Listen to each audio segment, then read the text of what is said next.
Je m'appelle Marine et chaque semaine, je vous partage des récits intimes, d'espoir, de résilience et de confidence sur la maternité et la parentalité moderne. Je vous promets des histoires vraies, racontées comme elles ont été vécues, sans filtre, sans coupure et sans montage. Pour faire grandir le podcast, il faut s'abonner et nous évaluer 5 étoiles sur votre plateforme d'écoute préférée. Merci pour votre soutien et bienvenue sur Eden Stories. Bonjour Alice. Bonjour Marine. Merci beaucoup déjà d'être là aujourd'hui.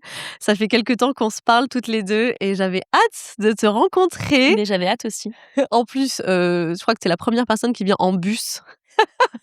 Non mais faut le dire quand même parce que On va le dire. c'est un sacré périple. Tu t'es levé à 4h ce matin et vraiment je tiens à te remercier parce que c'est du temps, c'est de l'énergie et merci beaucoup Avec plaisir. pour ça. Je te laisse te présenter déjà s'il te plaît. Alors, je m'appelle Alice, j'ai 33 ans, je suis maman de 3 enfants et je suis célibataire. Très bien. Alors appel au love, love message. Je suis célibataire. Appel ou pas, je suis célibataire. Tu fais quoi dans la vie? Rappelle-moi. Alors, je travaille à mon compte, j'accompagne un organisme de formation sur la partie commerciale. OK. Et donc toi, tu arrives de Brive. Ce matin, tu es arrivée de Brive. Tu as toujours, tu née là-bas? Tu as grandi Ça là-bas? fait 10 ans que j'habite à Brive, mais c'est l'endroit où j'ai vécu le plus longtemps. D'accord. Et alors justement, tu es née où? C'est quoi ton histoire, familiale à toi de base? Alors, je suis née en Allemagne, parce que je suis fille de militaire et puis après j'ai vadrouillé un petit peu toute ma vie, d'abord avec, mes parents et après pour mes études et puis il y a 10 ans, je me suis, installée à Brive. D'accord. Donc tu as grandi dans un contexte, familial, qui bougeait beaucoup. Exactement. En fait, je suis née en Allemagne, j'y suis restée 3 semaines. Ensuite, on est partis à Vannes, à Fréjus, à Djibouti, à Poitiers. Et en fait, j'ai commencé mes études à Poitiers. Après, je suis partie à Angoulême, en Irlande. J'ai fini à Nantes et puis, j'ai finalement atterri à Brive-la-Gaillarde. Ah ouais, tu as bien voyagé, hein? Ouais. Tu as des frères et sœurs? J'ai 2 sœurs et un frère. OK. Ouais, ouais. Ah ouais. Et alors justement, frères et sœurs, comment, l'entente, comment ça se passe? Tu es proche de tes frères et Alors, sœurs? je suis la petite dernière déjà. OK. J'ai jamais été forcément très, très proche de mes frères et sœurs, à part peut-être ma 2e sœur. Et puis mes parents se sont séparés et ça a complètement éclaté le cocon familial. Ah! Quand tu étais ado? Non, j'étais déjà adulte. Mes parents se sont OK, séparés il y a un peu plus de 10 ans d'accord. et ça a complètement éclaté le cocon familial. Toute la Donc il y a famille? plus du tout de contact, Ah à ouais, part très léger avec ma mère quoi, de temps en temps et avec une de mes sœurs. d'accord. Ouais Donc tu as plus contact avec ton papa et avec les autres et non. membres, de la famille? OK. Non, mais ça a son importance aussi. J'aime bien évoquer, cette partie-là de la vie parce que, bah, souvent ça explique aussi pas mal de choses plus tard et puis, le soutien qu'on n'a pas, Exactement. c'est important d'en parler.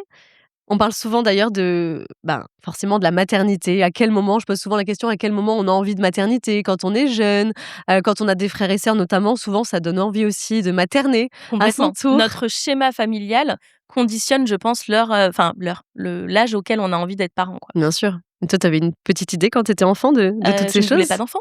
Tu voulais pas d'enfant? Je ne voulais pas d'enfant. J'avais vraiment une optique, ma mère, elle a élevé 4 enfants toute seule parce que du coup, mon père était jamais là Bien sûr. et vraiment, j'étais dans l'optique de construire une carrière et de pas avoir d'enfant. Ah donc tu étais plutôt carriériste, mais Ouais. justement mettre d'abord la priorité là-dessus Non, mais même pas, j'avais aucun projet d'enfant, quoi. et C'est même pas l'amour une dans tout ça? priorité. L'amour, ouais, la priorité, c'était quand même, moi. OK. Ouais. Non, c'est bien de le savoir aussi jeune et de vouloir Ouais, bah, mettre, ça s'est pas du tout fait comme ça au final, mais ouais, c'était bien de le savoir. eh bien justement oui! C'est pour ça que tu es là aujourd'hui pour en parler. Hem, à 14 ans, Oui. est-ce qu'on peut dire que ta vie va basculer? Ma vie a basculé à 14 ans, ouais. Qu'est-ce qui se passe? Est-ce que tu peux me raconter, À 14 ans, je rencontre un garçon plus âgé que moi, donc j'avais 14 ans, il en avait 18 passés et ce garçon, face à ma vulnérabilité, en fait, a profité de la situation et donc je me suis retrouvée à 14 ans à avoir mon premier rapport, rapport pour lequel je ne m'étais jamais demandé si j'étais prête. C'est-à-dire qu'à 14 ans, je m'étais encore jamais demandé, «Est-ce qu'un jour je serai prête à avoir un rapport? Est-ce que je suis prête? Est-ce que» jamais et en fait, ça s'est présenté. Je pense qu'il a su amener les choses, correctement, et donc ça s'est passé. tu l'avais rencontré où, du coup, ce garçon, s'il avait pas le Il même âge? habitait le village d'à côté, il a dû voir qu'il y avait une petite ouverture, une petite vulnérabilité. À cet âge-là, on adule toujours les garçons plus âgés, machin et cetera et C'est lui vrai. en a lourdement profité. Tu te doutes bien que, juste après le rapport, je n'existais plus, hein. Il ne me il ne me contactait plus, j'avais plus aucune de ses nouvelles. Ouais. Ah oui, donc c'était pas une folle histoire d'amour, Pour moi, si. Oui, mais je veux dire, vous avez été longtemps ensemble, avant ce rapport-là, justement? Non, ça faisait quelques semaines, quelques mois, et je pense que, quand il a senti qu'il avait assez la main prise sur moi, heu, c'était le moment, quoi.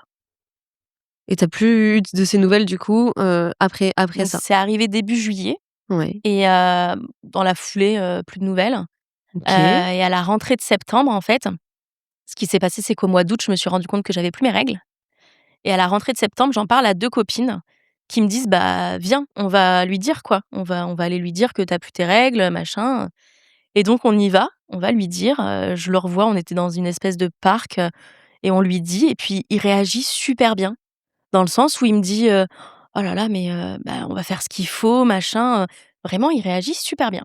Alors que tu avais pas de nouvelles tout ce temps-là, J'avais pas et là du tout tu de nouvelles, débarques, complètement. donc sans test de grossesse, Sans test de grossesse, d'abord? j'avais été voir le médecin. OK. Le médecin voulait, par un toucher, essayer de savoir si j'étais enceinte.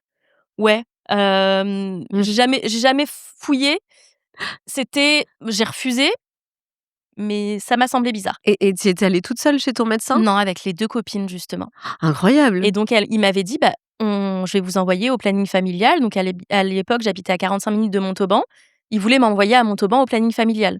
J'avais aucune possibilité d'aller à Montauban, mais vraiment aucune. Du coup, juste après ce rendez-vous, on va voir le géniteur de ma fille. On lui dit ça, il réagit très bien, machin. Je rentre chez moi le soir et en fait, il m'envoie un message, il me dit, «C'est pas comme ça que tu me récupéreras». Et sur le coup, je me dis: «Bah, ouais, peut-être. Peut-être que il me manque, que moi je suis encore amoureuse et que j'ai trouvé ça pour qu'il me revienne, quoi. En fait, après coup, j'apprends que c'est les 2 filles, que je pensais être des copines qui lui ont dit que c'était pour ça. Voilà, et en fait, je m'en suis persuadée et c'est là qu'a commencé mon déni de grossesse. Et alors là, quand tu rentres chez toi, tu t'en parles pas à tes parents de tout ça? J'en parle pas. De tes craintes? Parce que du coup, est-ce qu'il y a des craintes qui viennent? Est-ce que ça t'inquiète Alors, ce manque de règles? ça m'inquiète, parce que j'avais des règles qui étaient assez anarchiques, mais j'avais des règles, quoi. Donc ça m'inquiète, mais si tu veux, le l'impact du message qu'il m'a envoyé a eu un tel effet que je me suis persuadée dans la seconde que non, c'était inventé, quoi. D'accord, que c'était ton cerveau pour le Complètement, récupérer qui avait, complètement. des Je me suis dit que j'étais peut-être tellement triste de l'avoir «perdu» entre guillemets que, mon cerveau avait construit ça, quoi. donc là, tu poursuis, ta vie, Je poursuis complètement ma vie, normalement? complètement normalement, j'en parle à personne au départ. Il y a des souvenirs qui me reviennent avec l'âge, avec le temps, où j'ai l'impression d'en parler à des copines à l'époque. Mais ça, je leur ai jamais écrit pour savoir si vraiment, je leur en avais parlé ou autre. J'ai ce souvenir-là, quelque part en moi, et donc on est en septembre, les mois passent et en fait, début décembre, j'ai une pionne au collège. J'étais dans un collège catho, à l'internat. J'ai une pionne qui me dit, mais autour d'autres camarades: «Alice, est-ce que tu as tes règles?» Donc tu te doutes bien qu'à 14 ans, tu prends un peu la mouche quand on te dit ça autour de tout le monde. Ouais. Donc je l'envoie un peu bouler et je lui dis: «Bah oui, enfin pourquoi tu me demandes ça?» «Oui, oui», tu vois? Je prends la mouche et en fait quelques temps avant, donc c'est pas sorti de nulle part, quelques temps avant qu'elle me pose cette question, j'avais senti bouger dans ma chambre d'internat, dans mon ventre. Et donc je t'image un petit peu, j'étais dans un collège catholique. Nos chambres, c'était des box, fermées par un rideau. Ouais. Les murs n'allaient même pas jusqu'en haut, donc on n'était vraiment pas enfermés. J'avais une petite croix, au-dessus de la fenêtre ou au-dessus de la porte, je sais plus, avec une image de la Vierge Marie. Enfin vraiment, on était sur un délire vraiment comme ça. Et je suis dans mon lit et je sens un truc bouger dans mon ventre. Mais qu'est-ce que là, tu te dis quoi, tu Je repenses, comprends, je comprends, je suis pas bête, je fais le lien avec, ce qui s'était passé au mois de juillet, avec, la conversation que j'avais eue au mois de septembre. Et tout s'embrique, en fait. Vraiment, tout devient, assez fluide, mais malgré tout, le déni continue. Ce qui se passe, c'est que je me renferme sur moi. J'étais quelqu'un de hyper solaire, hyper je rigolais avec tout le monde, je parlais avec tout le monde et là, je me suis complètement renfermée sur moi. Donc je pense que cette pionne, c'est ce qu'elle a vu. Elle a vu que j'avais changé, Est-ce que j'en avais parlé à des copines qui sont venues la voir? Tu vois, ça pour moi, ça c'est une possibilité parce Mmh. que ça peut pas sortir de nulle part non plus. Non, bien Elle peut sûr. pas deviner l'histoire des règles, sans avoir une bribe d'information, quoi. Oui, ou peut-être qu'elle t'avait vu avoir un geste peut-être, sur ton ventre ou entendu une conversation que tu avais eue peut-être? Complètement. C'est, pour te dire, en plus, l'image que j'ai de la conversation que j'ai pu avoir avec des copines, c'était à la cantine, donc entourée de tout le monde. Ah ouais. Donc mais est-ce que c'est vrai? Est-ce que c'est un souvenir biaisé? J'en sais rien. C'est Et fou! donc ça, c'était en décembre et en fait, passent les vacances et à la rentrée des vacances de Noël, elle vient me voir et elle me dit: «Alice, est-ce que tu peux venir m'aider? On va enlever les décorations de Noël». Et donc j'étais hyper volontaire, donc j'ai pas trop vu de soucis. On va dans une salle de classe. Elle s'assoit en face de moi, elle me dit: «Écoute Alice, si tu sais pas dire les choses, moi je vais te les dire et tu vas me dire oui ou non». Et là, je me suis effondrée en larmes, mais vraiment, j'ai lâché toute la pression que j'avais, je pense, depuis que j'avais senti bouger dans mon ventre. J'avais passé 2 semaines de vacances avec mes parents, l'entente avec ma mère était pas forcément géniale, donc tu mets tout ça, si tu veux, en, en mince, ensemble. Tu Oui. mets tout ça ensemble, clairement, c'était un cocktail, où effectivement, si tu m'ouvres la porte, j'ouvre les vannes et je pleure, quoi. Et pourquoi enfin, est-ce que tu le sais, pourquoi tu te confies pas à ta maman sur ce moment-là?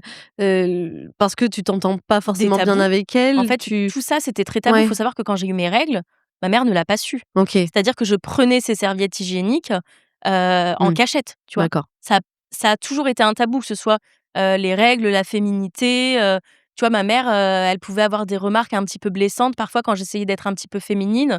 Tu sais la fameuse phrase, «Tu vas pas à l'école pour faire un défilé, machin». Bah, ma mère, c'était ça, mais puissance 1000, quoi. Mmh mh. C'était vraiment, très poussé.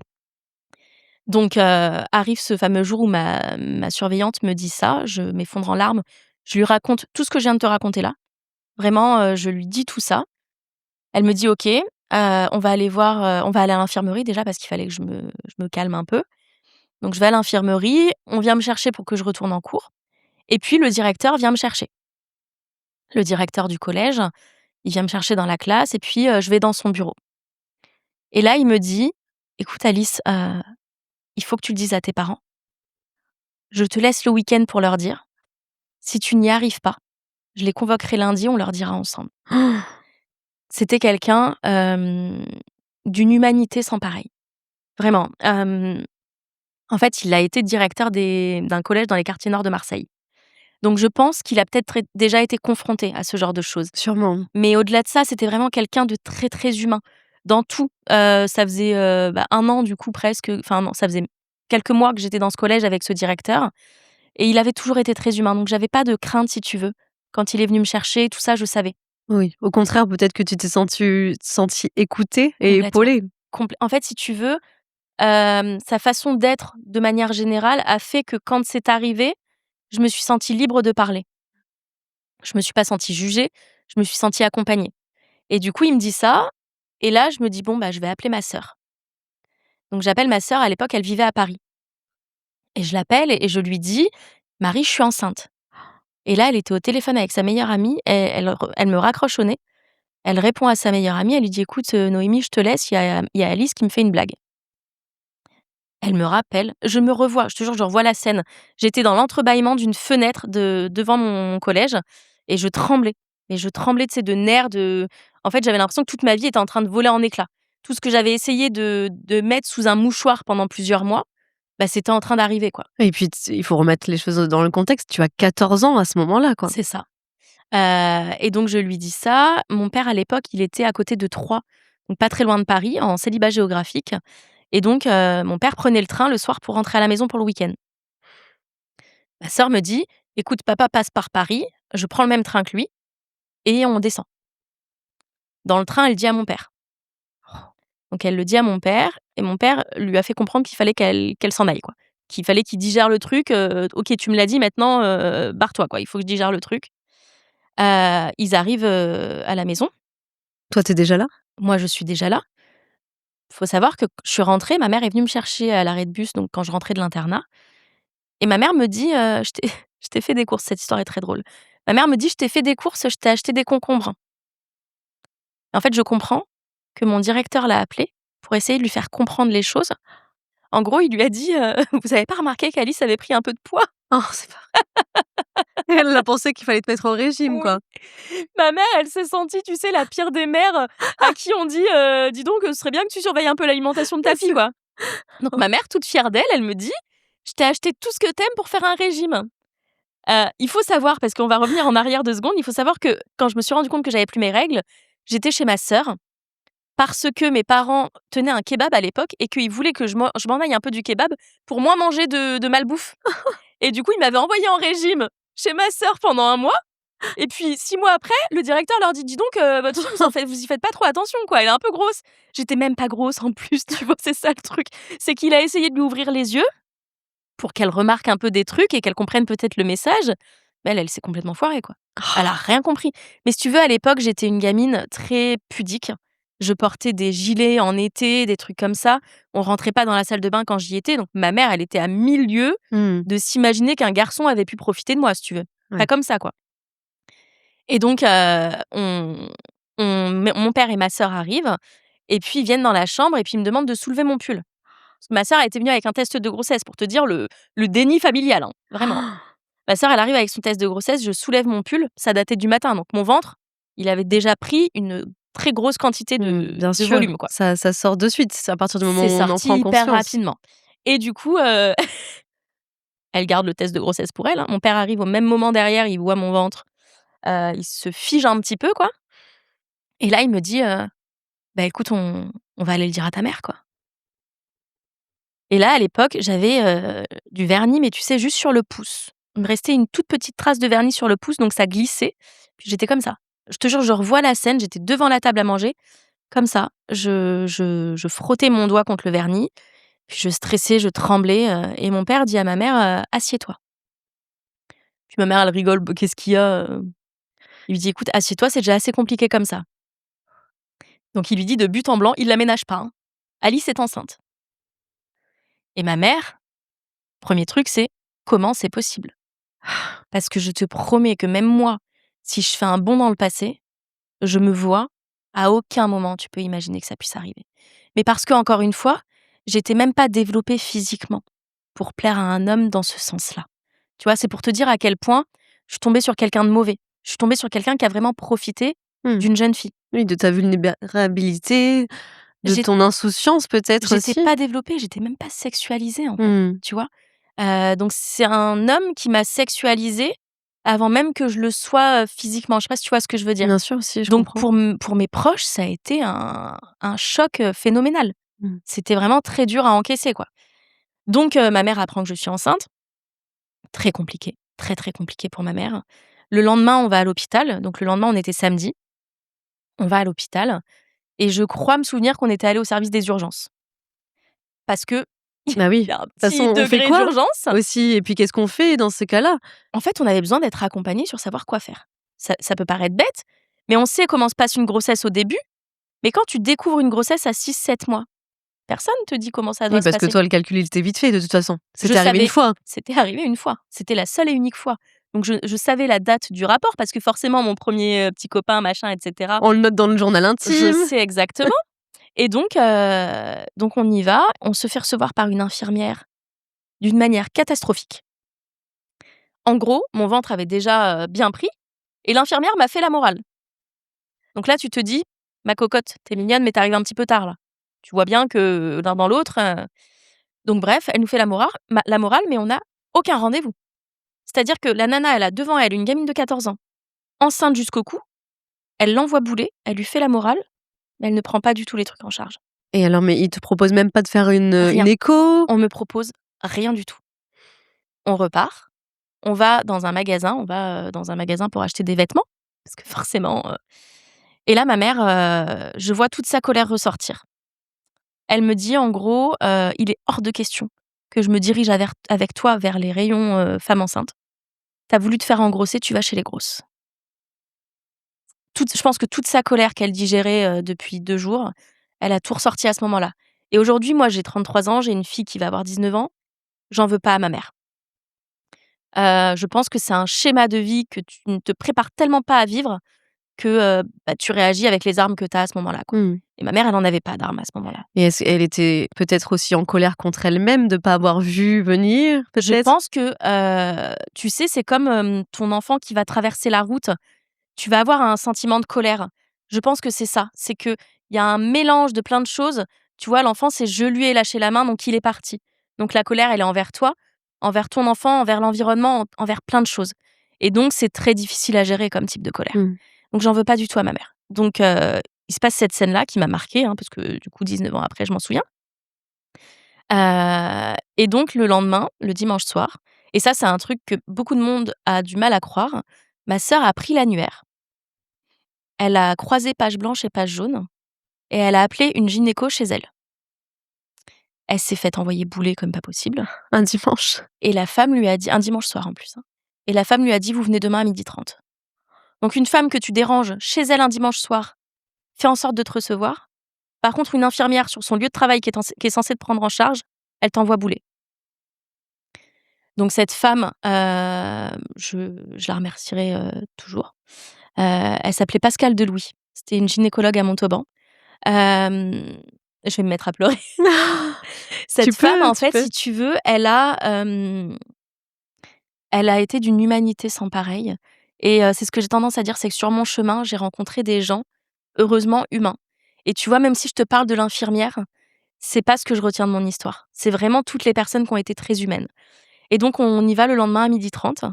Elle nous reçoit, elle fait la morale à personne. Mais vraiment, hein. Elle nous fait pas la morale, elle nous explique ce qui va se passer et pourtant ce qui est très drôle, c'est que j'ai toujours entendu après de cette gynécologue qu'elle était très dure. Et avec moi, elle a été, exceptionnelle du début à la fin. Et donc elle nous explique, ce qui peut se passer ou non, elle nous explique les différentes possibilités et elle me fait l'échographie. Donc là, je vois un truc hyper développé dans mon bidon. Ah ouais, tu Vraiment, vois un je bébé. vois un bébé bouger. J'ai d'ailleurs encore cette échographie, hein. Je vois un bébé bouger, je vois des membres, je vois, voilà, j'étais enceinte de 6 mois et demi, 7 mois, quoi, Tu donc entends son cœur aussi? j'entends son cœur et j'apprends que c'est une fille, dans la foulée. Si. Tout se passe dans la foulée, quoi. Mais tu te souviens de ce qui se passe dans ta tête aussi? Enfin, que J'étais tu sur pilote automatique. ouais. Pour te dire, les discussions qu'il y a eu, je pense même pas les avoir dans leur entièreté, en avoir compris toute la teneur. Moi, j'ai le souvenir que, on a dit à ma mère que si je me faisais, avorter à Barcelone, parce que c'était encore possible, je risquais pour ma vie. Et en fait, ce qui s'est passé, et ça je l'ai appris il y a pas longtemps, c'est que la gynéco a dit à ma mère que je pouvais me faire avorter à Barcelone et ma mère, elle a été ultra soulagée. Elle y a vraiment vu une porte de sortie. Ah. Et quand la femme a dit à ma mère, qu'il y avait un risque pour ma vie et pour ma fertilité future, parce que ma mère a eu des problèmes de fertilité. Quand la gynéco a dit ça, ma mère, elle a fait un stop direct. Elle a dit: «Non, on fait rien du tout». Pour elle, ça a dû être horrible de décider ça. Horrible. Parce qu'en fait, quand ton enfant de 14 ans a un enfant, oui, tu admets aux yeux de tous, le fait que tu as pas géré, quoi. Le fait qu'en tant que parent, tu as échoué. Donc c'est hyper compliqué. Mais de là, les choses se sont fait donc Et tu penses aussi, à l'après? Parce que, ça veut dire quoi accueillir un enfant à l'âge de 14 ans? Qu'est-ce que ça représente pour la famille, pour toi, ma mère pensait à l'après, à ce tes moment-là. études et Moi, pas cetera? du tout, hein. Vous en parlez pas entre vous à ce moment-là? Non, j'ai aucun souvenir de discussion. C'est pour ça, je te dis, moi, j'ai été en pilote automatique.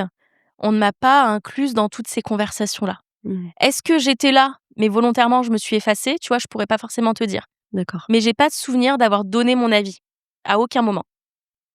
Pour te dire, l'accouchement sous X a été évoqué entre mon père et ma sœur dans le train et n'a plus jamais été évoqué. On m'en a pas parlé. On m'a pas dit: «Est-ce que Alice, tu veux donner naissance à cet enfant et le faire adopter?» À aucun moment. Heu, Aujourd'hui, qu'est-ce que j'aurais fait? J'en sais rien. Mmh. Aujourd'hui, quand je vois des histoires de femmes, qui lancent des appels pour retrouver leur enfant, à qui elles ont donné naissance sous X, bah, je remercie mes parents. Parce que je pense que ça doit être terrible de te construire dans ta vie, en sachant que tu as «abandonné un enfant» entre guillemets. Mmh. Donc merci à mes parents, ça, il y a aucun souci. Mais il est vrai que je pense qu'à aucun moment on m'a assis avec quelqu'un dont c'est le métier de parler des sentiments, des émotions, un psychiatre, un psychologue, pour me dire: «Alice, tu as 14 ans, tu es enceinte. si tu fais ça, il se passe ça, si tu fais ça, il se passe ça, tu vois? Je pense que ça aurait dû exister, je Mmh. pense que ça devrait exister, je sais même pas ce qu'il en est aujourd'hui. Mais quand tu as une enfant qui tombe enceinte, je pense qu'un spécialiste, tu vois, tu mets la gamine dans un bureau avec une gynécologue, un psychiatre ou un psychologue et tu dénoues le truc, Oui. mais Tu mets tout qu'avec sur l'enfant. table, en fait, qu'est-ce qui peut se passer? Quel va être ton avenir si tu prends cette décision? Quel Exactement. va être ton avenir si tu prends cette décision? Et je crois que même aujourd'hui, ça n'existe pas, hein, Marine. Mmh. Faudrait que je me renseigne plus précisément, mais je crois que c'est quelque chose qui n'existe pas. Et en Et fait, il faut pourtant compter sur ses parents, absolument. Se faire accompagner des parents, déjà, c'est primordial. oui, mais ça, est-ce que ça arrive? Dans quelle mesure? Moi, Ouais, j'avais une chance inouïe d'avoir des parents qui bien sûr. financièrement pouvaient, qui ont pu le faire. Ma mère travaillait pas, donc à l'époque, elle a pu prendre en charge ma fille et moi, enfin, tu vois? Mais Bien est-ce sûr. que c'est le cas de tout le monde? Et puis il y a des parents qui prennent ça pour un affront et qui jettent, Oui, l'enfant à la rue, qui bloque tout et complètement. complètement et qui abandonne, Mais tu sais, même mes parents l'ont pris comme un affront en se demandant jamais mes parents, aujourd'hui, ne savent pas que le rapport n'était pas consenti. encore aujourd'hui. Mes parents ne savent pas. Mes parents, ils sont persuadés que simplement à 14 ans, j'ai eu un rapport avec mon petit copain. Ils ne savent pas qu'à 14 ans, je n'étais pas prête à avoir un rapport. Et d'ailleurs, ils ont jamais voulu, le rencontrer cet homme, quand tu leur, quand ils découvrent que tu es enceinte? Alors ils l'ont rencontré, c'est même allé au-delà de ça, c'est qu'ils lui ont ouvert leurs portes, mais c'est lui qui n'a pas, souhaité. Mes parents et surtout mon père, parce que je me mets à la place du père, tu sais? Bah Le oui, je père, pense à sa mon père fille, machin forcément, et bien sûr. cetera. Mon père a été, mais exemplaire, quoi. Il lui a ouvert sa porte, il pouvait venir nous voir quand il voulait, machin. Il est venu une seule fois, tu vois? J'ai pas eu cet accompagnement. On a décidé pour moi, Mmh mh. j'ai pas eu cet accompagnement. J'ai eu malgré tout la chance inouïe d'avoir des parents qui m'ont accompagnée. Ils l'ont pas fait parfaitement, mais est-ce qu'on est préparé? Tu vois, même mes parents, en fait, ils auraient pu être accompagnés psychologiquement. Mais je pense que ça aurait été que ça serait, bénéfique, Mais en fait, complètement. d'être Un accompagné. suivi psychologique dans une situation comme ça, il devrait exister sans si tu veux, sans que ça puisse ne pas exister, Mmh mh. sans qu'on puisse avoir le choix. Bien sûr. On est en fin de grossesse, donc très rapidement, je fais, tu sais, tous les tests. Le test du Bah glucose, les oui. prises de sang, tout ça. C'est marrant parce que j'ai un souvenir de prise de sang où j'étais, allongée, pour faire la prise de sang et que ma fille, en fait, a donné un coup énorme dans le ventre et c'était la première fois que je voyais un coup si fort, du coup, qui avec le pied ou la main, tu vois, qui Ouais. dépassait bien, quoi. Donc tout s'est enchaîné très rapidement, tous les rendez-vous et cetera. Donc les 3 mois de fin de grossesse, en fait, ils sont passés à une vitesse folle. Mais on te prépare à un accouchement. Toi, tu penses à ça, à ce moment-là où tu vas devoir accoucher d'un bébé? Pas du tout et je pense qu'ils s'en sont rendus compte parce qu'on m'a fait une césarienne. Moi, j'allais récupérer un poupon. J'avais 14 ans, Marine, hein. J'avais aucune conscience de ce qui se passait. J'étais complètement déconnectée de la réalité. J'étais une enfant, Mmh. vraiment une enfant qui allait donner naissance à un enfant et comme personne m'a expliqué les choses, bah, ouais, j'allais chercher un poupon, C'est vraiment. dingue. Ouais Et tes amis, tu leur en parles? et beh, du Évidemment, coup, je tu retourne donc le lundi, j'ai vu la gynéco, j'ai fait les premiers trucs et tout et le mardi, je retourne en cours et bah oui, mon bide avec un avait, ventre. j'avais 6 mois et demi de bide, quoi. D'ailleurs, mon ventre, c'est une carte routière parce qu'il a craqué d'un coup, quoi. Donc je suis arrivée là-bas, bah, tout le monde a posé sa main sur mon ventre, machin et cetera. Donc j'ai été hyper bien accueillie, que ce soit par les profs, tout le monde. Je te parle d'un collège catho de 150 élèves avec des bonnes sœurs. J'étais à l'internat le matin au petit-déj et le soir au dîner, c'était les bonnes sœurs qui nous servaient. Les bonnes sœurs ont été merveilleuses avec moi. Mais oui, tu t'es pas sentie Elles m'ont jugée? chouchoutée, mais vraiment, hein.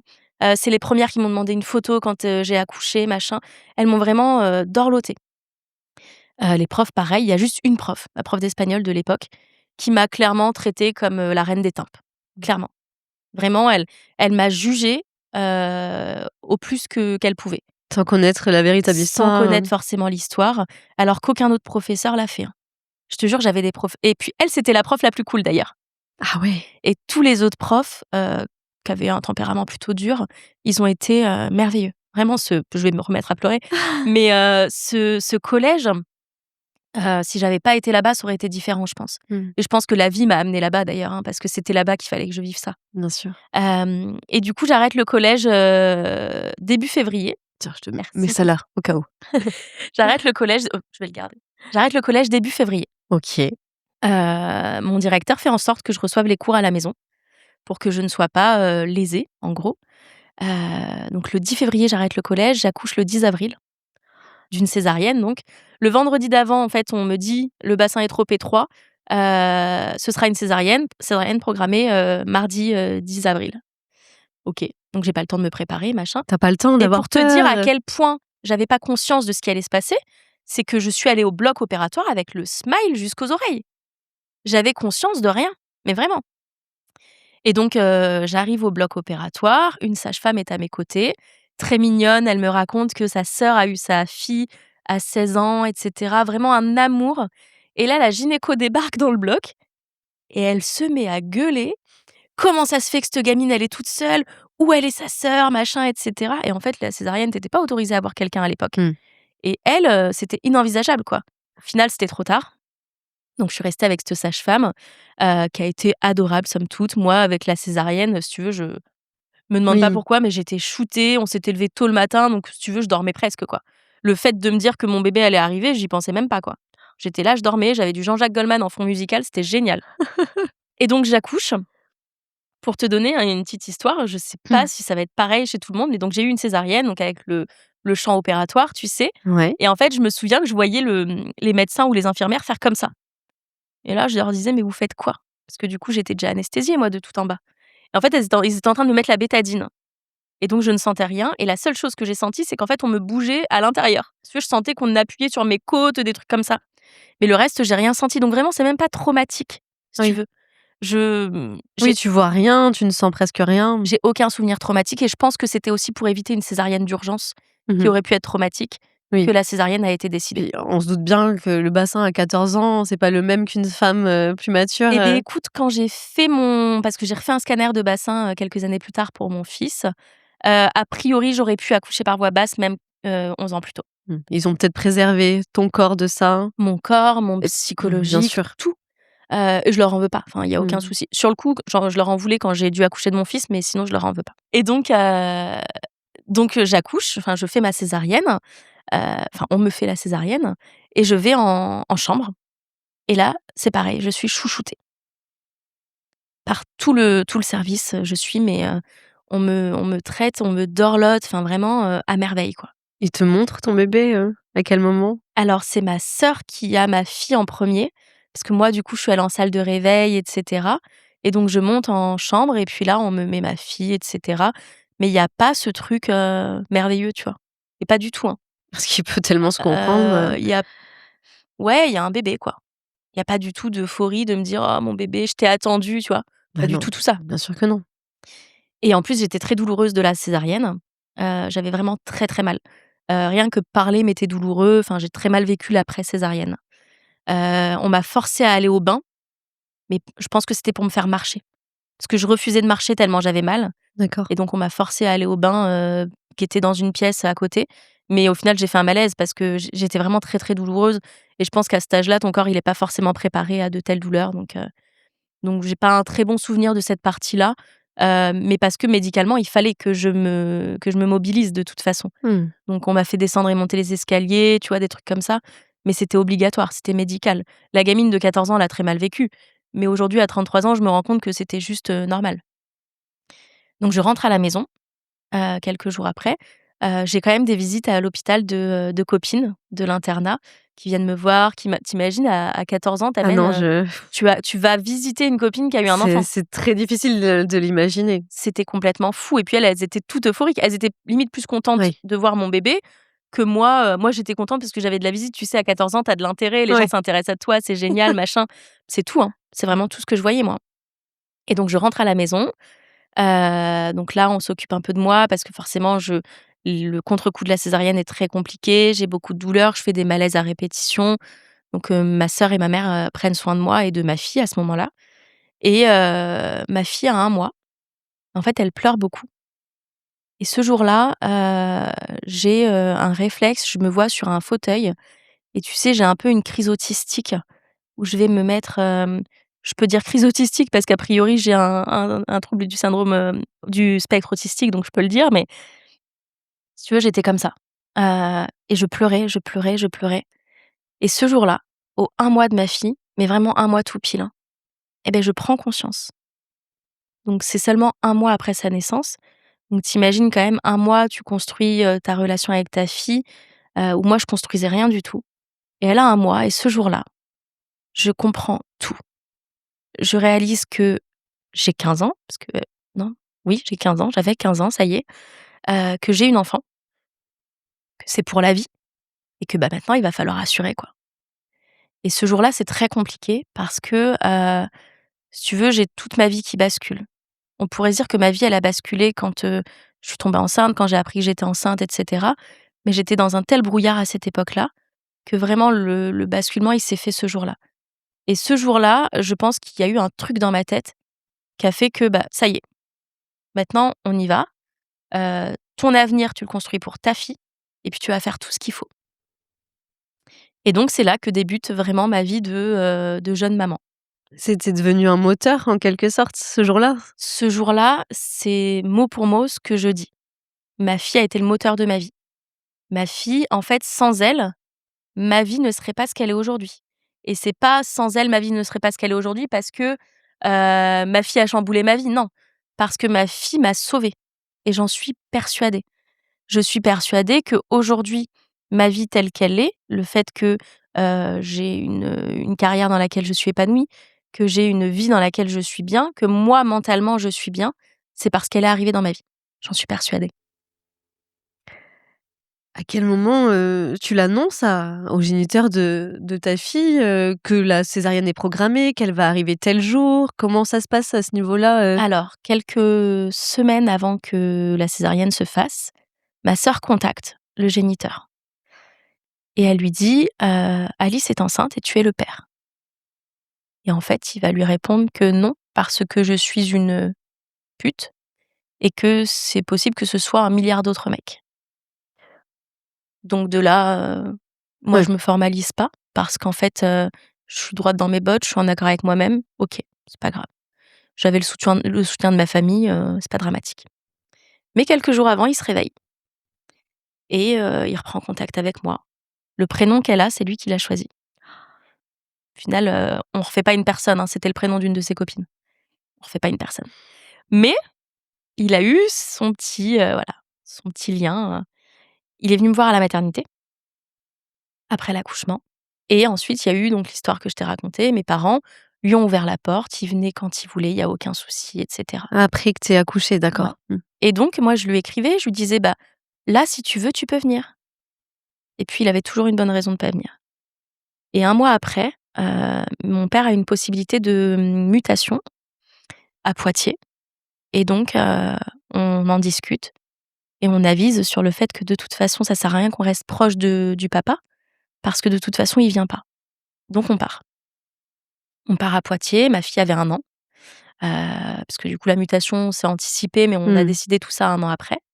Ma fille avait 1 an quand on part à Poitiers, et quand elle a eu, 2 ans, non 3 ans, je me dis: «Je suis partie à Poitiers, on est loin. Peut-être que, faudrait que je lui dise que s'il veut revenir, il peut», tu vois? Parce que j'avais cette image du schéma familial. Je me disais: «OK, tu as eu un enfant à presque 15 ans, mais heu, est-ce que le schéma familial, ce serait pas mieux si le papa, il était présent?» tu vois? Est-ce que ce serait pas plus acceptable? Donc je vais le voir. Il me reconnaît pas. Non. Si. J'arrive, en fait, il travaillait dans un garage et j'arrive et en fait, l'histoire est hyper drôle. J'arrive et je dis à la secrétaire, je dis à la secrétaire, je «Est-ce que vous pouvez m'appeler, le papa?» Elle me dit: «Oui, c'est de la part de qui?» Et moi, j'ai répondu: «De la mère de sa fille». Et beh, figure-toi qu'il a compris de la mère de sa fille, quelqu'un qui s'appellerait Safi. Il arrive en Il face a de pas moi, fait le lien? pas du tout. Bah non, parce que je pense que le mec avait complètement occulté que, quelque part, il avait planté une graine et que, tu vois? Donc il arrive en face de moi, il me dit: «Oui, bonjour». Et je me dis: «Non, c'est pas possible». C'est enfin, Et puis en 1 an, tu avais pas, alors ça forcément faisait 3 ans, 3 ans là, à ce moment-là, OK. mais quand même, quoi. Enfin, Oui, quand même, bon. mince, tu Ouais, m'as fait un enfant, mon gars, quoi, donc ouais. sois un petit peu correct. Et je vois dans ses yeux le moment où il capte. C'est très drôle. Franchement, je te jure, ce moment a été hilarant. Sur le moment, j'ai pas rigolé, mais je vois le moment où il capte et il s'excuse, très penaud. Puis j'avais pris 3 ans, tu vois? J'étais un peu devenue une très jolie fille, machin, tu vois? Donc je pense qu'il s'est senti un peu bête, le garçon. Heu, il essaye de reprendre contact avec nous, mais en fait, très rapidement, moi, j'avais un petit copain à l'époque, il se rend compte que ça l'intéresse pas, quoi. Parce que c'était pas juste, reprendre contact avec sa fille qui l'intéressait. D'accord, oui. Donc très rapidement, on n'a plus de ses nouvelles. Et puis, quand ma fille a 6 ans et demi, il me rappelle parce que tous ses copains sont en train de devenir parents. Et là, il se dit: «Bah, tiens, moi aussi j'ai un enfant quelque part». Donc il me recontacte et à l'époque, je suis célibataire. Et puis comme je suis un peu bête, bah, j'y retourne. Tu Donc re une histoire avec à lui? l'époque, je faisais mes études à Angoulême et lui habitait à Montauban et je passe l'été avec lui. Il me contacte en juin, un truc comme ça et je passe l'été avec lui. Ma fille était partie à Djibouti avec ma mère, donc elle passe quand même quelques jours avec nous, mais pas toutes les vacances, tu vois? Et Juste là, elle a quelques jours. 6 ans, ta Elle a fille. 6 ans et demi, ouais. Elle sait? Elle connaît Elle son sait que c'est son histoire? père, Elle sait que elle c'est son connaît son papa? histoire. Ma fille a toujours connu son histoire, elle sait que c'est OK. son papa. Donc très cool. Lui, il va dans les magasins aux alentours, très fier de présenter sa fille. Papa modèle, vraiment. Et je passe l'été avec lui et puis, bah, au mois de septembre, il faut que je reprenne, le train pour retourner à Angoulême, continuer mes études. J'étais en école de commerce. Ah, Je mets le pied dans le train et là, je me prends une haine par message. En fait, le garçon était jaloux maladif. J'avais passé l'été à faire la popote à la maison, ça lui allait très bien, mais que je reprenne ma vie, ça ne lui allait plus. Donc je me faisais insulter par message dès que je lui répondais pas en quelques secondes, quoi. C'était: «Ouais, tu es en train de parler avec un mec dans le train, machin et cetera». J'arrive à Angoulême je reprends mes études, la journée en cours, pareil, je réponds pas à ses messages. Pareil, je me fais insulter et cetera. Ça dure un petit peu et puis, un jour sa mère m'appelle et sa mère me dit: «De toute façon, tu es une mauvaise femme. Tu devrais venir à Montauban avec ta fille et puis, vivre avec mon fils, quoi». Mais je lui dis: «Mais, vous savez quoi? Je vais raccrocher parce que sinon je vais vous insulter». Je lui ai dit: «Je fais quoi? Je plaque tout ce que je suis en train de construire pour ma fille et dans 3 semaines, votre fils, il me jette et puis je finis à la rue?» Donc je lui ai dit: «Je vais raccrocher, sinon je vais vous insulter». Et de là, j'ai arrêté d'être en lien avec lui. J'ai tout coupé, mais il appelait, ma fille de temps en temps. Et en fait, j'ai compris que si je ne répondais pas à ses 500 messages par jour, il ne l'appelait pas. ah, Donc en fait, il traitait ma fille comme un torchon, clairement. Et quand ma fille a eu, 7-8 ans, elle a compris. On en a discuté, elle a compris qu'en fait, il en avait pas forcément grand-chose à faire d'elle, quoi. Il venait d'avoir un enfant avec une autre fille et c'est cette fille-là qui essayait de conserver le lien. C'était elle qui gardait le contact pour, faire en sorte que quand même il ait des contacts avec sa fille, pour elle, hein, pour ma fille, pour bien Emma, hein. sûr. Mais lui, il en avait rien à faire. Donc au bout d'un moment, on a tous lâché. C'était plus simple comme ça servait à rien. Ma fille l'a complètement compris. Elle a aucun affect pour cet homme, mais vraiment aucun. Encore aujourd'hui? Encore aujourd'hui. Elle a 19 ans Elle aujourd'hui? a 19 ans et elle a aucun affect pour lui. Et quand elle avait, 9 ans, j'ai rencontré un homme qui, en fait, est le seul homme qu'elle a connu, finalement. Et c'est pour lui qu'elle a de l'affect. Elle a limite une meilleure relation avec lui qu'avec moi, d'ailleurs. Donc voilà. Elle t'en parle quand même, elle t'en parle des fois ou De elle son t'en a géniteur? parlé? Oui. Non. Non? C'est limite là où tu pourrais avoir des schémas familiales où la mère, pourrait, mettre un tabou, là, c'est elle, elle en a rien à faire, en Oui. fait. Toi, tu C'est as toujours personne. laissé la porte ouverte, à la discussion? Oh oui, en fait, si tu veux, moi, j'avais une crainte, c'était que quand elle serait ado, en crise d'ado, elle me claque la porte et qu'elle décide d'aller avec son père. Et pour ça, moi, il fallait que je sois exemplaire. Il fallait qu'elle sache où il vivait, qu'elle ait toutes les infos pour si jamais elle voulait reprendre contact. Je refusais d'être la mère, tu sais, qui empêche le lien, Ouais. parce que c'est le meilleur moyen pour jeter ton enfant dans les bras de son père, complètement, incorrect, quoi. Mmh mh.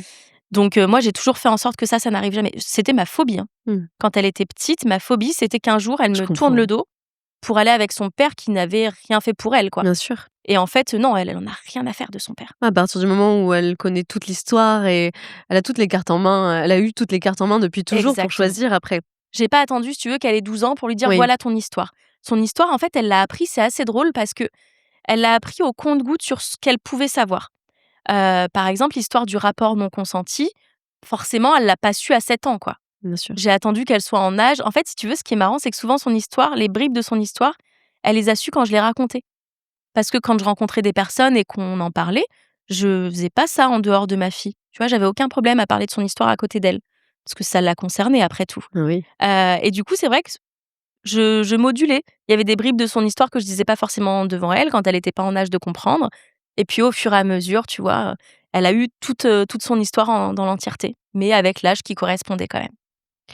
Moi, j'ai envie de revenir aussi sur le moment où, bah, alors, à ces 1 mois, tu te rends vraiment compte là que ta vie a changé, que ça y est, c'est ton enfant, qu'il va falloir, bah, se pousser, pour, avancer dans la vie avec elle. À quel moment tu reprends tes études? Parce que tu as dit que tu avais fait une école de commerce. J'ai Comment jamais ça se arrêté en fait. passe? Ça s'est Ouais, fait de tu manière jamais très arrêté? fluide parce que donc Emma, quand elle a eu 1 mois, je suis retournée en cours, Ah ouais! donc assez rapidement. J'étais à l'internat, donc je rentrais le mercredi soir et les week-ends, et en fait, ça ne s'est jamais arrêté parce que, si tu veux, j'étais en 4e quand j'ai eu Emma. Mmh. J'ai fini ma 4e, je suis rentrée en 3e, j'ai passé mon brevet. Au brevet, on te fait choisir un lycée, j'ai choisi mon lycée. Quand tu finis ton lycée, on te fait choisir, tu vois? En fait, tout Ouais, s'est fait de manière très fluide parce que j'avais mes parents. voilà, c'est ta maman qui s'est occupée d'elle? J'étais chez mes parents, ma mère s'occupait de ma fille pendant Mmh. que j'étais à l'école. Quand elle a eu, 2 ans ou 1 an et demi, 2 ans, ma mère l'emmenait 2-3 fois à la crèche par semaine pour qu'elle voie d'autres enfants et cetera. Mais ma mère s'occupait d'elle, quoi. Donc, si tu veux, j'étais une maman, le soir et le week-end, quoi, Ouais. tu vois? Mais si tu veux, j'ai eu une adolescence, une scolarité qui a juste suivi le fil normal. Mmh. Parce que pour mes parents, il y avait pas de si tu veux, il y a même pas eu de discussion, hein. Oui. C'était vraiment, je finis le collège, je vais au lycée, je finis le lycée, je cherche mes Ouais, études, c'était normal, quoi. supérieures. Ouais, On continue comme si, ah ça s'est fait c naturellement. OK. Ouais. Et est-ce que qu'est-ce que ça change, pour toi, ton corps, la vision de l'amour que tu as, à cet âge-là? Est-ce que tu as plus du tout confiance aux hommes? Qu'est-ce qui se passe? Alors, mon corps, c'est très délicat parce qu'en fait, à 14 ans, mon corps ne s'était pas développé, d'accord? Du coup, je ne sais pas quel est mon corps sans grossesse, tu vois? Si tu veux, ce qui se passe, c'est que je le dis encore aujourd'hui, donc quand j'ai ma fille, je prends de la poitrine pendant la grossesse, je n'en avais pas.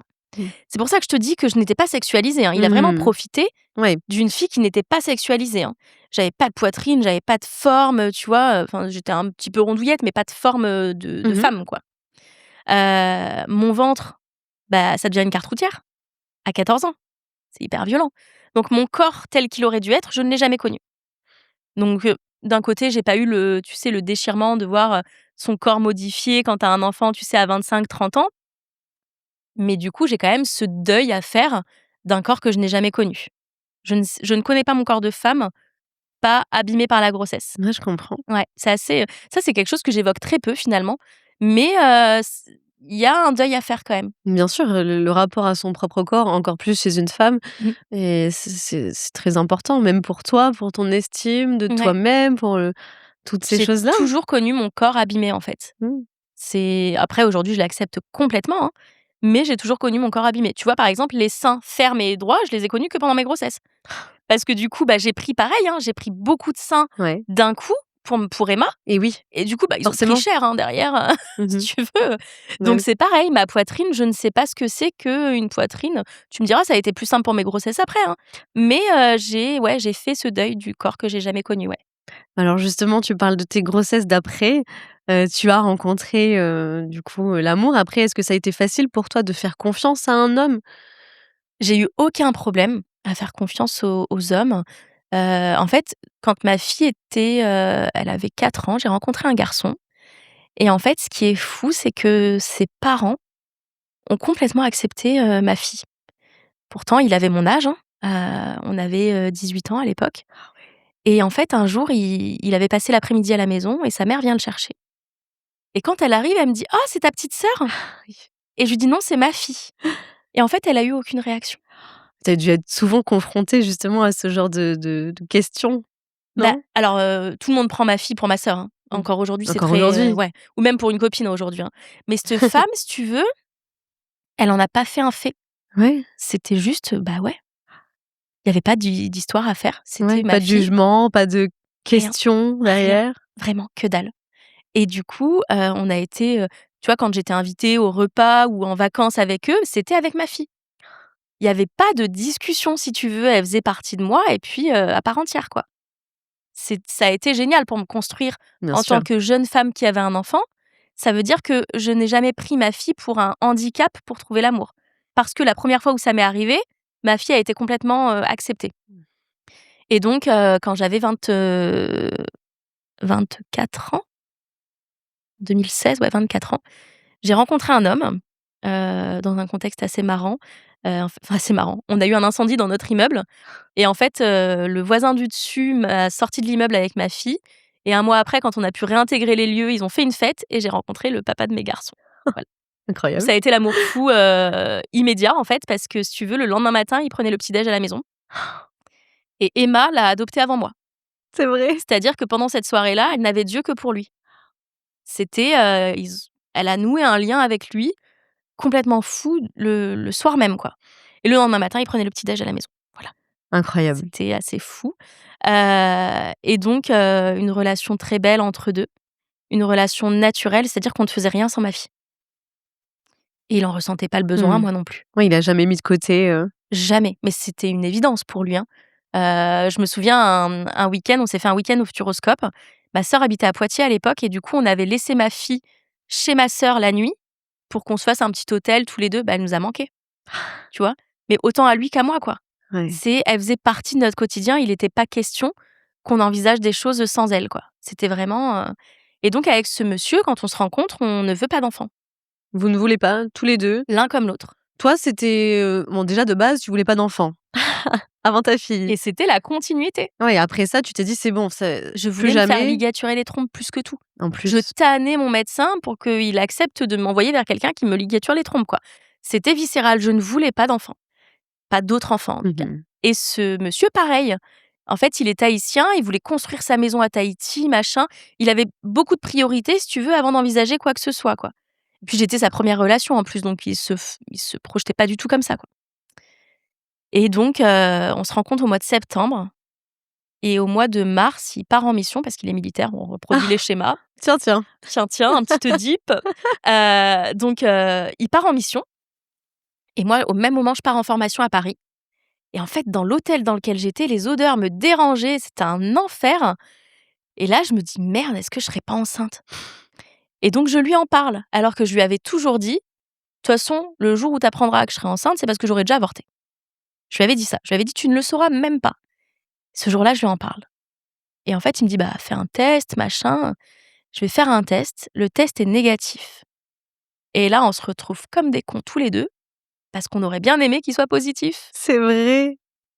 et donc viennent des C'est fou. discussions là-dessus où on se dit: «Bah, ça serait cool, quoi». Et puis en parallèle, ses parents qui le tannent un peu en lui disant: «Bon, ce serait cool que tu nous fasses des petits-enfants, quoi». À Tahiti, les petits-enfants, c'est vraiment hyper C'est sacré, tu vois? vénéré, ouais. Et du coup, ses parents le tannent un peu. Nous, on a ce truc, tu vois, de cette histoire, qui se Ça passe au mois de titille, mars mmh. et au mois de mai, on a une conversation vraiment où on se dit: «Ça serait cool, quoi». Et donc lui, rentrait fin juin. Début juin, j'enlève mon implant. Oui, tu Il avais mis quand rentre. même un implant au cas où? En fait, j'avais un implant, tu sais pourquoi? Parce que, j'avais fait une grossesse 2 ans après ma fille et j'étais hyper fertile. Mais je le suis, hein. J'ai une Ouais. fertilité assez folle et du coup, j'avais eu une grossesse sous pilule avec préservatif, mais le préservatif avait craqué. J'avais pris la pilule du lendemain, Marine. 3 semaines après, j'étais en train de me boire du gazpacho à gogo et je me dis: «Merde, il y a un truc qui cloche là». C'est pas Je vais vrai, voir non, une attends. gynéco, bam, j'étais enceinte. Ah oui, donc tout à l'heure dans la voiture, quand tu me disais: «Je suis un peu le 1 des Oui! situations», ah OK, je comprends Mais mieux. oui, je suis le 1 des situations. Je tombe enceinte à mon premier rapport et puis bam, rapport 2 ans après, capote, pilule, tout, pilule du lendemain, j'arrive à retomber enceinte. Incroyable. C'est non mais Non, mais OK, je je suis le comprends 1 mieux. J'ai Mmh. la poisse, mais je ne rigole pas et du coup, j'avorte. C'était pas une décision difficile du tout, hein, Mmh il y mh. avait pas d'autre choix. D'ailleurs, je suis tombée sur une gynéco anti-avortement. Ah, Elle m'a grave jugée sur le fait que je veuille avorter et elle et je lui dis: connaissait «Mais» ton je lui dis: histoire, «Mais en attendez, j'ai 16 plus? ans, j'ai déjà un enfant, qu'est-ce que vous voulez que je ça va pas ou quoi?» Ouais. Et donc voilà. Donc j'avorte et ce jour-là, je demande à ce qu'on me mette un implant. Parce que je me dis: «En fait, stop». Mais même avec l'implant et même sans avoir de rapport, Marine, je faisais des tests de grossesse tous les 2 ans. Tous les 2 mois, pardon. Tous les 2 mois, Mmh. mais même si j'avais pas eu de rapport depuis, je faisais des tests de grossesse. Ah C'était devenu mais phobique, tu avais fait un déni déjà à 14 ans, mais ça a dû quand complètement, même laisser des traces mais forcément? complètement. Et du coup, je sais plus où j'en étais. Oui, Eh ben, tu du as coup, envie quand même là là, de on t'enlèves veut ton un enfant. implant. J'enlève mon implant. C'est pour ça que j'avais un implant, du coup, parce qu'au moins avec l'implant, tu vois, j'étais assez sécuritaire Mmh. et il revient fin juin, début août, j'apprends que je suis enceinte. On est trop heureux, bam, grossesse extra-utérine. On n'est plus très, très heureux, quoi et en plus, lui, il part en mission, quelques jours après que j'ai appris ma grossesse extra-utérine et donc ce qui se passe, c'est que, je vis tout ça toute seule. Et tu dois te faire opérer, du Non, coup? Non? j'ai eu une injection de méthotrexate. D'accord. Tu sais, pour, en gros, c'est pour désintégrer. C'est ce Mmh. qui est utilisé dans le cadre de la chimio, il me semble, la méthotrexate. D'accord. C'est pour, tuer les cellules. Dissoudre un Ouais peu. et Donc donc tu es toute seule à on me fait vivre ça, ça? je vis ça toute seule avec une copine à lui, enfin la copine d'un de ses collègues qui, en fait, elle est enceinte, mais veut pas me le dire, du coup. Parce qu'elle voit tout ce que je suis en train de vivre. Elle, elle vit sa grossesse. Tu pour elle, même en tant que femme qui est enceinte, Mmh. la peur que ça doit être d'accompagner une femme qui est en train de vivre tout ça. Du coup, elle m'accompagne, mais bon, lui, il est pas là, quoi. C'est de lui dont j'avais besoin. Et en fait, j'entame une, infertilité psychologique. Qu'est-ce que C'est-à-dire c'est? que, c'est un terme qui est de moi, hein. Mais en gros, j'arrivais plus à tomber enceinte parce que, tu sais, le fameux, «arrête d'y penser». Mmh. Bah, moi, j'étais vraiment là-dedans, pour le coup. J'étais tellement habitée par tout ça que, j'en étais, incapable de tomber enceinte et je vais voir mon médecin un jour. J'allais le voir tous les mois, hein, clairement. Tous les mois, j'étais dans son cabinet en pleurs. On passe quand même de la nana qui voulait pas d'enfant à être en pleurs tous les mois dans le cabinet de son médecin parce qu'elle est pas enceinte, hein.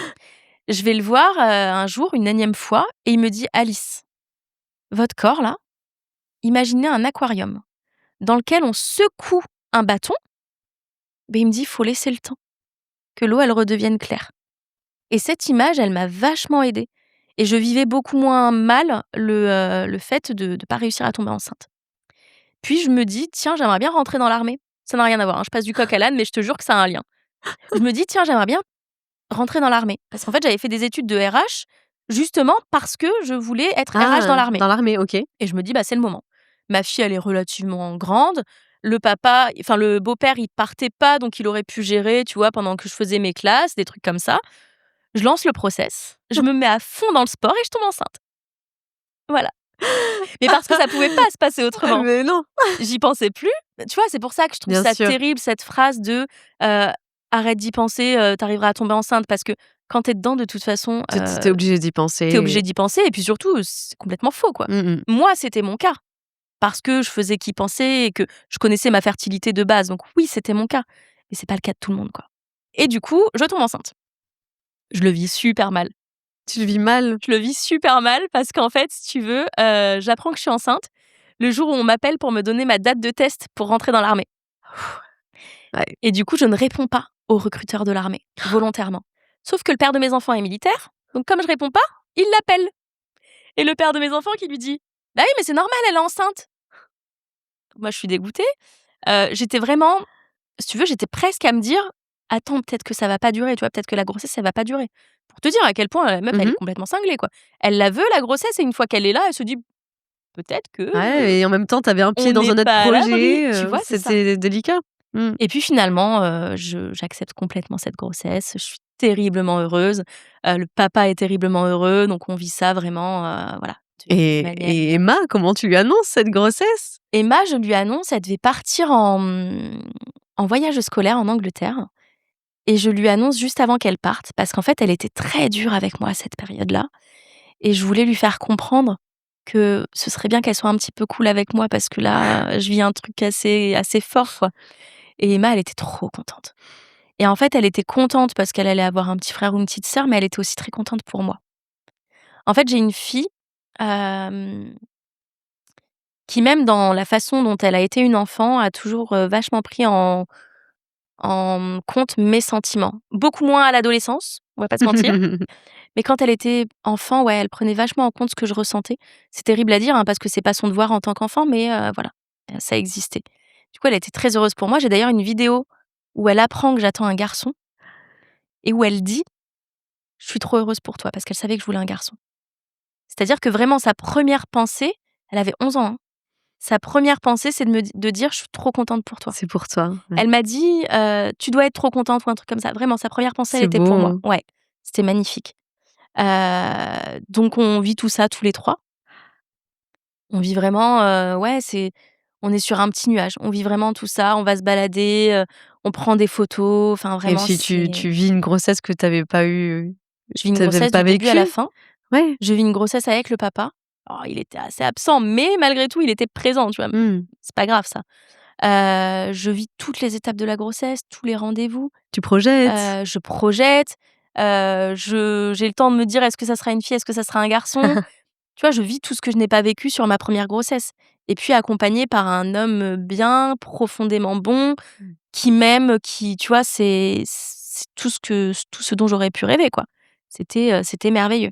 Donc vient ce bébé, donc qui est Anoui en 2018, fin 2018, une naissance, voilà, par voie basse, merveilleux.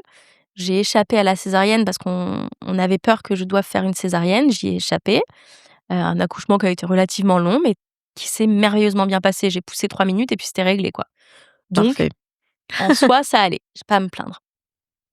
On rentre à la maison et puis on vit cette nouvelle vie, à 4. C'est magique, je vis la parentalité pour la première fois parce que ma mère gérait, les mouchages de nez, les rendez-vous chez le médecin, les inquiétudes quand elle était malade. Parce que quand tu as 16 ans, tu as pas les mêmes inquiétudes quand ton enfant est malade. Franchement, je me reposais vachement sur ma mère, quoi. Donc je vis tout ça. C'est pas cool, hein. Franchement, c'est pas cool. C'est pas la même chose, hein? Ouais, non, c'est pas la même chose. J'allaite mon fils. Ah! Et oui, Je tu vis peux un allaiter. allaitement, merveilleux parce que pour ma fille, ça fait partie des choses qu'on m'a pas proposées. Mmh mh. J'allaite mon fils, ça se passe à merveille en plus, donc enfin génial. Je côtoie une communauté de mamans parce qu'il y a un salon de thé familial, en fait, là où j'habite Génial ça. et je me retrouve à aller là-bas quand mon fils a 4 mois et à avoir une communauté de mamans Ouais. exceptionnelle. À partager ton expérience avec d'autres, Des réunions d'allaitement, enfin quelque chose de merveilleux vraiment et il s'avère que la femme qui tient ce salon de thé va devenir la marraine de mon deuxième garçon. Oh. Oui, Parce donc tu crées des que, vrais liens là-bas, hein, en plus. je passais ma vie là-bas. Le papa de mon fils était, militaire, il était pas souvent là, je travaillais pas, je passais ma vie là-bas et j'avais des mamans en permanence. On avait toutes des bébés du même âge à peu près, tu vois? Donc, c'était, une maternité merveilleuse. On est vraiment sur un endroit anti, postpartum, blues du postpartum, comment on dit? Oui, baby Dépression du blues, et postpartum ou baby dépression. blues. Mmh mh. Vraiment, on était sur un endroit où on était entre nous, on pouvait parler, nos enfants avaient des endroits pour jouer, tu avais des transats pour manger tranquillement pendant que ton enfant dormait. C'était merveilleux, j'ai vécu un postpartum exceptionnel, quoi, vraiment et 1 an après, le papa de mon fils me tannait un peu pour en avoir un autre et puis en décembre 2019, je dis: «Allez, c'est bon, OK, pourquoi pas?» Sauf que c'est arrivé super vite. C'est vrai? Moi, je m'étais préparée à attendre un peu, si tu veux. Tu vois, je me dis: «Allez, c'est bon, j'enlève, mon stérilet et puis comme ça, dans 6 mois, 1 an, je retombe enceinte». J'enlève mon stérilet le 18 décembre et le 30 janvier, j'apprends que je suis enceinte et en fait, c'est assez délicat parce que, OK, j'avais envie de cet enfant, mais peut-être pas tout de suite, quoi, Mmh mh. tu vois? Donc pareil, tu vois, la découverte de la grossesse, elle est pas complètement, mais on accepte le truc, on est très heureux, il y a aucun souci. Sauf qu'on est en 2020, Confinement. confinement, le papa de mes garçons est en mission. Enfin, il part en mission en février ou mars. On héberge sa sœur, donc vraiment, ça a été un enfer. C'est-à-dire que j'ai pas fait de déni de grossesse. Ma grossesse ne s'est vue qu'à 6 mois. Mmh. J'avais quasiment pas de ventre. J'avais vraiment, un ventre quasiment plat et parce qu'en fait, je j'arrivais pas à vivre cette grossesse de la même manière. Mais oui, tu lui laissais pas la place, Non, peut-être? parce que la situation était trop C'est ça. compliquée. J'idéalisais, si tu veux, ce que j'avais vécu pour mon grand, où ça aurait pu être parfait, machin. Pas du tout et donc le ventre est sorti, en déconfinement, en fait. Il est vraiment sorti, ouais, il est sorti, fin mai, début juin, quoi. Tu as vraiment vécu 3 grossesses très Complètement différente, ouais. différentes les unes des autres? Ouais et donc mon fils naît au mois d'octobre. Quand il sort, il ressemble à aucun de nous, ni à mes enfants, ni à lui, ni à moi. Pour la petite anecdote, je vois son regard au papa et je lui dis: «Bah, t'inquiète, moi aussi je me demande». Le gosse, il sort, je te jure, il me le pend au-dessus de moi comme ça, il était blanc comme pas possible, mes enfants, ils étaient tous sortis, tu sais, pas blancs, quoi. Un petit peu rosés, un petit peu Ouais. même métis, tu vois, mais pas blancs. Et lui, il sort tout maigrichon, tout blanc, pas du tout avec les traits de visage qui nous correspondent et tout. Et je te jure, je regarde le papa, mais je lui dis: «Mais moi aussi, je me demande». Le sage-femme qui explose de rire dans la salle de naissance, machin. Vraiment une situation, hilarante, quoi. En plus, il faut savoir que le papa, il était sur la route toute la journée. Il est arrivé 2 heures avant que j'accouche. Donc j'ai attendu en salle de naissance que, Ah ouais. tu vois? Et donc ce bébé sort qui ressemble à personne. Du coup, j'ai eu beaucoup de mal à l'aimer et en plus, l'allaitement, il n'était pas aussi simple que pour mon grand. Du coup, bah, ouais, c'est un peu Le compliqué, lien quoi. compliqué, Ouais ouais, à se et faire. puis comme pour sa sœur, au bout d'un mois, un lien, et aujourd'hui, son père te dirait que, c'est, la prunelle de mes yeux et que si je devais avoir une préférence, ce serait sur lui. Voilà, il fait ce qu'il veut de moi, vraiment. Il me regarde et puis, il me manipule, quoi. Il m'hypnotise en 2-2, quoi. Mmh. Donc finalement, tu vois, quand on n'a pas forcément d'amour à la naissance, ça veut rien dire. Je suis d'accord Parce avec que toi. j'ai mis 1 mois et je te jure qu'aujourd'hui, cet Mmh. enfant, je l'aime, mais Mais c'est très bien que tu le dises et que tu aies l'authenticité de le dire parce que c'est réel ah mais oui. et on peut pas avoir le même lien avec tous nos enfants quand on en a plusieurs et parfois, ça met un peu plus de temps, même là, tu me dis un mois, parfois ça met beaucoup plus de temps Mais mais ça complètement. vient toujours. Mais oui. Mais tu sais, même, sans parler de bébé, hein, ma fille, pendant son adolescence, j'avais très peu de lien émotionnel avec elle parce qu'elle était assez dure, qu'il y avait des situations compliquées, machin, et aujourd'hui, je découvre ce lien. Donc même un lien dans la vie de l'enfant, Mmh. il fluctue et c'est pas une tare, en fait. C'est pas parce que tu as moins de lien avec ton enfant à ce moment-là que tu es un mauvais parent, Bah que oui, tu bien es sûr. et que tu ne l'aimes pas et que tu feras pas tout pour ton enfant de toute façon, tu vois? Aujourd'hui, on en rigole avec le père de mes enfants, on dit qu'on a chacun notre fils.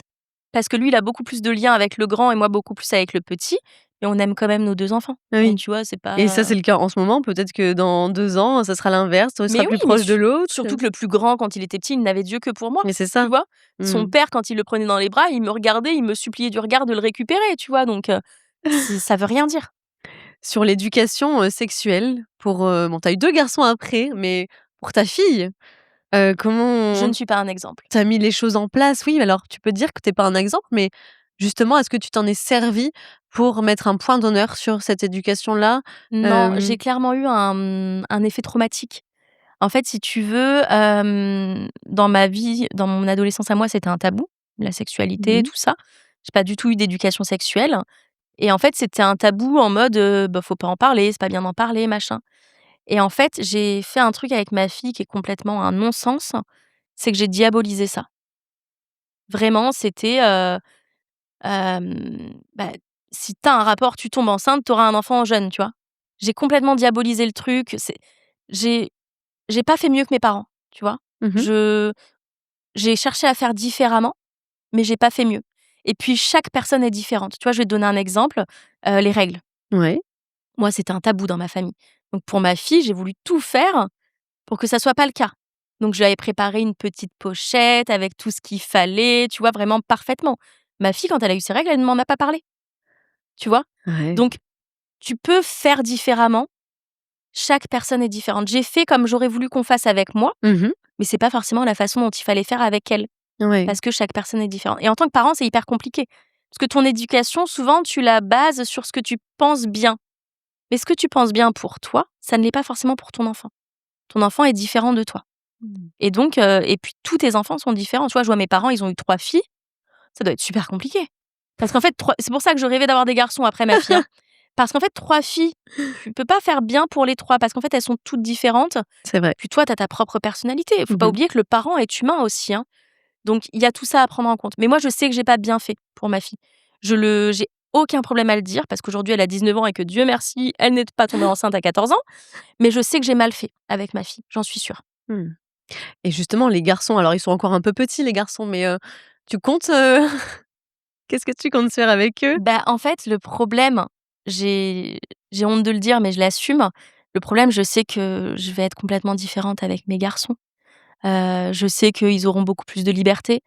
Je serai «moins castratrice» entre guillemets avec eux Mmh. et c'est pas bien. Je l'ai même reproché à mes parents, hein. Ma mère a été très très facile avec mon frère, machin et cetera. Je lui en ai beaucoup voulu et je sais qu'aujourd'hui, je ferai pareil. Mmh. Mais peut-être que tu mettrais peut-être un peu plus le point d'honneur sur le fait de si une fille, ne veut Sur pas, le consentement, sur le tu consentement, rigoles, je sur les toutes ces tanne depuis choses-là, voilà. toujours. Faut savoir que moi donc j'ai allaité mes 2 garçons et j'ai commencé le consentement dès l'allaitement. Parce que du coup, j'estime que c'est quand même un moment, hyper important pour mettre ça en place. Pour la petite anecdote, mon fils, quand j'étais en train d'accoucher de son frère, mais vraiment, j'étais sur le ballon, je souffrais, il me foutait des gâteaux dans la bouche et donc moi, j'étais pleine de contractions et je lui mettais des stops en lui disant: «Si maman, elle te dit qu'elle ne veut pas, c'est qu'elle ne veut pas» et donc le consentement, c'est, C'est vrai que primordial. ça commence par ça, en fait. Mmh. Oui, le consentement, c'est dès toujours vraiment, Mmh. tu vois, le mon garçon, mon plus grand, il a 7 ans et il me ressort qu'il a 5 amoureuses à l'école. Et je lui ai dit: «Oui, mais elles sont amoureuses de toi aussi?» Donc il m'explique que oui, elles le sont toutes. Je lui dis: «D'accord, mais si toi tu es amoureux d'elles et qu'elles, elles le sont toutes, il faut que tu en choisisses une quand même, ça serait cool». Il me répond: «Oui, mais comment je fais pour qu'elles soient plus amoureuses de moi?» Mais je lui dis: «Ça, c'est pas ton problème. Toi, tu fais en sorte de pas blesser 5 jeunes filles, s'il te plaît, quoi, c'est tout». Donc oui, ça commence dès l'enfance. J'aurais ce côté-là, mais par contre, je serais beaucoup moins dure avec eux. Mmh. Mais par contre, le respect de la femme et cetera, oui, pour moi, c'est évident. Ça me fait penser à l'autre jour, on était au restaurant avec Evie, donc qui a 2 ans et demi, et il y a un petit garçon du même âge qui vient, comme ça, il jouait et d'un coup, hop, il lui fait un bisou sur la bouche et sa maman, elle a eu un réflexe, j'ai trouvé ça étonnant et en même temps, je me dis: «C'est vrai, en fait, ça commence dès cet âge-là ou Mais dès bien sûr. bah, là, dès que tu peux le dire». Ben non, en fait, peut-être que la petite fille, elle voulait pas que tu lui fasses un bisou sur la bouche. Tu vois, Oui, c'est vrai, mais c'est ça en important. fait, je pense que ça commence dès cet âge-là parce que tu peux pas dire à un garçon de 14 ans, d'un coup de but en blanc, si on te dit: «Non», c'est non. Mmh. Alors que toute la vie, tu l'as laissé embrasser ses petites copines, machin et cetera, C'est sans le vrai. consentement, C'est plus compliqué à faire tu vois? comprendre. Je pense que c'est vraiment des choses à mettre en place Mmh. dès la petite enfance, en fait. Ouais. Ta fille aujourd'hui, tu as un lien, fort. Est-ce que le fait d'avoir un enfant si jeune, du coup, forcément ça crée un lien plus fort ou pas? C'est quoi vos liens aujourd'hui? Elle a 19 Alors, ans? on a souvent tendance à me dire: «Ah, c'est trop cool ta fille, vous avez peu d'écart, tu vas aller en boîte avec elle, Ah! c'est ta copine» et cetera et en fait, moi, je suis pas du tout comme ça. Déjà, j'ai été très dure avec ma fille. J'ai été vraiment très dure avec elle, et en plus, je suis sa mère, pas sa copine Mmh. et j'ai toujours mis un point d'honneur à ça parce que je pense qu'on peut vite aller sur une limite, qui déborde et j'ai toujours refusé ça. Je voulais que ma fille, je sois sa mère, pas sa copine, même si je sais, il faut être copine avec son enfant, machin et cetera. Mais moi, la frontière, elle était tellement fine que c'était trop dangereux. Donc j'ai préféré être dure. Je pense que ma fille a pas eu une enfance rêvée à cause de ça, mais je pouvais pas faire autrement. Mmh. Donc on a une relation, je peux lui raconter mes dates, tu vois, par exemple, mais c'est très récent. J'ai Ouais. beaucoup lâché de l'est quand elle a eu 18 ans. Mais c'est très récent parce que je ne voulais pas dépasser la limite et je voulais que ce soit clair, que les choses soient claires. Et non, j'irai jamais en boîte avec ma fille. Voilà, c'est dit. Si, peut-être quand elle aura 25 ans, OK, Allez, peut-être, mais à c'est la tout. limite. Mais elle aura honte de sa mère, tu rigoles, j'aurai 40 ans. Oh, ça va. Oh, tu seras encore jeune. Ouais, ça va, en fait. Un message à faire passer aux parents? Alors, un message à faire passer aux parents, c'est que si vous vous retrouvez dans la situation de mes parents, si un jour votre fille vient et qu'elle vous dit: «Bah, je suis enceinte» ou si vous l'apprenez, si elle fait un déni de grossesse, si vous la mettez à la rue, si vous l'abandonnez, vous gâchez la vie de 2 êtres humains. Alors que si vous l'accompagnez, que potentiellement vous l'aidez à avoir cet enfant, si vous l'accompagnez dans les débuts de cet enfant, vous sauvez 2 vies. Et vraiment aujourd'hui, moi je sais que j'ai 33 ans, j'ai un travail dans lequel je suis épanouie, j'ai une vie vraiment très bien, j'ai pas à me plaindre. Je sais que c'est parce que mes parents ont fait ce choix-là. Je suis partie avec un handicap, mais mes parents, ils en ont pas fait un handicap. Ils ont fait en sorte que je puisse construire ma vie malgré ça. Et toutes les jeunes filles, ça c'est vraiment très important pour moi parce que c'est ce que j'ai vécu. Si vous devez avoir un rapport avec un garçon, il faut que ce soit consenti. Il faut que ce soit consenti non pas parce que vous voulez faire plaisir à ce garçon, mais parce que vous vous êtes déjà posé la question de savoir si vous y étiez prête. Si le garçon vous le propose, prenez le temps de vous questionner, à la limite, c'est pas un problème. Par contre, s'il vous le propose et que ça doit arriver tout de suite, c'est pas correct. Vous devez pas chercher l'amour d'un garçon par le rapport, ça n'existe pas ça. Parce que quelqu'un qui vous aime, il attendra que vous soyez prête. Donc ça, c'est hyper important. Merci beaucoup Alice, c'est très, très important comme message, tout ce que tu viens de faire passer ici. Je tiens à préciser que sur Eden Stories, on parle de toutes les maternités et qu'il y aura jamais de jugement ici et que toutes les histoires, valent la peine d'être écoutées, mais correctement. Donc voilà, j'espère que cet épisode sera bien entendu et qu'il suscitera beaucoup d'amour. surtout. J'espère. Je te laisse prendre le petit cœur qui est à côté de toi. Tu vas pouvoir inscrire quelque chose au dos, si tu le souhaites. D'accord. Et on va remplir ce bocal de cœur. OK. On va continuer Tiens, je te laisse. l'aventure. Merci. Hop, Tu veux savoir ce que j'ai mis? non. Peut-être qu'un jour on l'ouvrira avec Tony, je ne sais pas de quoi demain il fait, mais hop, il fait partie de l'histoire. Merci beaucoup Alice, vraiment. Merci à toi, Marine. Merci pour tout. À très vite. À très vite. Merci. Merci d'avoir écouté l'épisode jusqu'au bout. Pour nous soutenir, pensez à vous abonner, commenter et partager l'épisode sur vos réseaux sociaux. Vous pouvez aussi nous évaluer 5 étoiles sur votre plateforme d'écoute préférée. C'est très important. Et moi, je vous retrouve mardi prochain pour un nouveau témoignage d'espoir, de résilience et de confidence sur la maternité et la parentalité moderne.